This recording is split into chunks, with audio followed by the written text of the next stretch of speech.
ہم فقہی اماموں کی پیروی کیوں کرتے ہیں؟ قرآن اور حدیث کی روشنی میں عمل کر سکتے ہیں؟ دیکھیں مسئلہ یہ ہے، قرآن کو تو مانیں گے نا، چلے قرآن پہ عمل کریں گے، قرآن کیا کہہ رہا ہے وہ دیکھ لیں۔ اللہ تعالیٰ نے ہم پہ واجب قرار دیا ہر نماز میں کہو، دعا مانگو، اہدنا الصراط المستقیم صراط الذین انعمت علیہم، اے اللہ ہمیں سیدھا راستہ چلا۔ کس کا راستہ؟ قرآن کا، حدیث کا؟ یہ تو نہیں فرمایا۔ اے اللہ ہمیں سیدھا راستہ چلا، ان لوگوں کا راستہ جن پر تو نے انعام فرمایا۔ اس کا مطلب اللہ کے انعام یافتہ بندوں کا راستہ ہی قرآن و حدیث کا راستہ۔ پوری امت متفق ہے کہ 4 امام گزرے، امام اعظم ابو حنیفہ، امام شافعی، امام مالک، امام احمد بن حنبل، انہوں نے قرآن اور حدیث سے مسائل نکالنے کے اصول بنائے اور پھر قرآن و حدیث سے مسائل نکالے، اور ان کے شاگردوں نے ان مسائلوں کو کتابوں میں لکھا اور آسان کر کے عوام کے سامنے پیش کر دیا۔ اگر کوئی یہ دعویٰ کرتا ہے کہ ہم فقہ کو نہیں مانتے، ان 4 اماموں کو قرآن حدیث سے کرو، میں ایک طالب علم کی حیثیت سے عرض کرتا ہوں، اسے میرے سامنے لے آئیے گا، میں اس سے 6 کویسچن کرتا ہوں، کوئی بڑی بات تو نہیں ہے نا، کہتا ہوں جا بھی ڈھونڈ کے بتا دے، قرآن حدیث سے ڈھونڈ کے بتا دے، فقیر کا نام بدل دیجیے گا۔ بھائی اگر قرآن و حدیث سے سب کچھ حاصل ہوتا، اب آپ کی بیوی کہے بھئی کپڑے کیسے پاک کرنے، قرآن و حدیث سے تو بتاؤ ذرا، اب میں فقہ کی طرف نہیں جاؤں گی، آپ لے آئے پورا قرآن اور بخاری اور ترمذی سامنے رکھ لی، ڈھونڈتے رہے، 10 سال میں بھی نہیں نکلے گا۔ بندر کھانا حلال ہے کہ حرام؟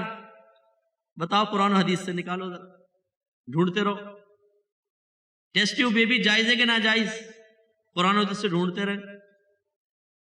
آج کل جانوروں کے اسپرم جو ہیں وہ فیمیل کے اندر، رحم کے اندر انجیکٹ کر دیتے ہیں، اعلیٰ نسل کے میل کے اسپرم لے کے حمل ٹھہر جاتا ہے، جائز ہے کہ ناجائز؟ بتاؤ، قرآن و حدیث سے نکالو۔ باتیں کرنا بڑا آسان ہے۔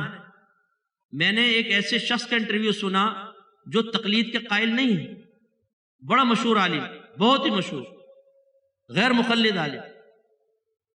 ان سے کہا کہ آپ یہ کہتے ہیں کہ جی خلافت کا نظام قائم ہوگا، تو پھر آپ کیسے یہاں پہ نافذ کریں گے پاکستان میں، اگر فرض کر لیں آپ کو موقع مل جائے؟ کہا کہ فقہ کے ذریعے ہوگا، کیونکہ جو ہمارے فقہاء نے خدمت کی ہے وہ بہت بڑی خدمت ہے۔ تو پوچھا کہ یہاں تو 5 قسم کے فقہ ہیں، 4 تو یہ بتایا میں نے، ایک فقہ جعفریہ، کون سا آپ نافذ کریں گے؟ کہا فقہ حنفی۔ غیر مقلد ہیں لیکن کیا کہہ رہے ہیں؟ فقہ حنفی، اس کے بغیر نہیں ہو سکتا، قوانین سب ہمارے فقہاء نے بنائے ہوئے ہیں۔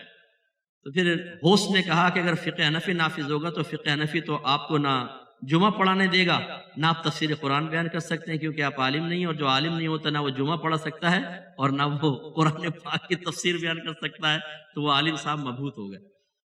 فقہ کے بغیر کچھ نہیں ہو سکتا میرے بچوں۔ ہم نے آپ کو کہا نا، چیلنج، اوپن چیلنج، کسی کو سامنے بٹھائے ہم 10 کویسچن کرتے ہیں۔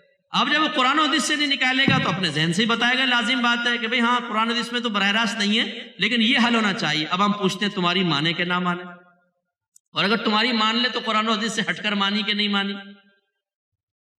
اب بولے بھئی جب نہیں ہے تو ہماری مان ہی لو، جب تمہاری مان لے یا امام اعظم کی مان لے، یہ بتاؤ۔ ہم تو امام اعظم کی اسی لیے تقلید کرتے ہیں، اور امام اعظم کی تقلید کا مطلب یہ نہیں ہے میرا موضوع نہیں ہے، کبھی موقع ملا آپ تقلید کے موضوع پہ بیان رکھیں، میں آپ کو پوری مشکل سمجھا جاؤں گا، اور ایسے سمجھا کر جاؤں گا انشاءاللہ، اس کے بعد کوئی اعتراض ہوگا آپ خود جواب دیں گے اس کا، اتنا اچھا آپ کو سمجھا کے چلے جاؤں گا۔ ہمارے امام اعظم نے کوئی اپنے پاس سے مسئلے نہیں بنائے، آپ نے قرآن و حدیث کو پڑھا ہے، پھر اصول بتائے کہ کس طریقے سے اس سے مسئلہ نکالنا۔ میں ایک مثال دے دیتا ہوں، اللہ نے عدت بیان کی، یتربصن بانفسہن 3 قروء، یہ مطلقہ عورتیں اپنے آپ کو 3 قروء تک روکے رکھیں۔ آپ ڈکشنری کھولیں گے، اس میں لکھا ہوگا قروء کا قروء قرؤن کی جمع ہے، پھر آپ قرؤن کا معنی دیکھیں گے، قرؤن کا معنی ہے حیض اور پاکی کے دن دونوں کے، پاکی کے جو ایام آتے ہیں نا 2 حیضوں کے درمیان، اس کو طہر کہتے ہیں۔ قرؤن کا مطلب حیض بھی ہے طہر بھی، اور ایک دوسرے کی ضد ہیں۔ آپ بتائیں اب اللہ تعالیٰ طہر فرما رہا ہے کہ حیض فرما رہا ہے؟ بتاؤ۔ امام اعظم نے اپنے دلائل سے یہاں حیض مراد لیا، امام شافعی نے اپنے دلائل سے طہر مراد لی۔ امام اعظم فرماتے ہیں امام کے پیچھے سورہ فاتحہ نہیں پڑھ سکتے، آپ خاموش رہیں گے، کیونکہ اللہ نے فرمایا جب قرآن پڑھا جائے تو بالکل خاموش رہو۔ امام شافعی رحمۃ اللہ علیہ فرماتے ہیں کہ امام کے پیچھے سورہ فاتحہ پڑھنا فرض ہے۔ امام اعظم منع کر رہے ہیں، وہ فرض، ان کے اپنے دلائل ہیں، ان کے پاس اپنے دلائل ہیں۔ دلائل ٹکرانے والے ہوتے ہیں، پھر وہ امام حضرات جو ہیں فیصلہ کرتے ہیں کہ ہمیں کون سا مسئلہ اخذ کرنا ہے اور عوام تک پہنچانا ہے. لہٰذا امام کی پیروی کرنا بہت ضروری ہے، ورنہ وہی بات ہے کہ آپ قرآن حدیث کی طرف آئیں گے. آئیے پھر ہم بیٹھے نا آپ کے سامنے، طالب علم کی حیثیت سے کوئی تکبر غرور نہیں ہے. اگر آپ کہتے ہیں ہم فقہ کو نہیں مانتے تو قرآن حدیث کو تو مانو گے نا، پھر نکال کے بتاؤ مسئلہ.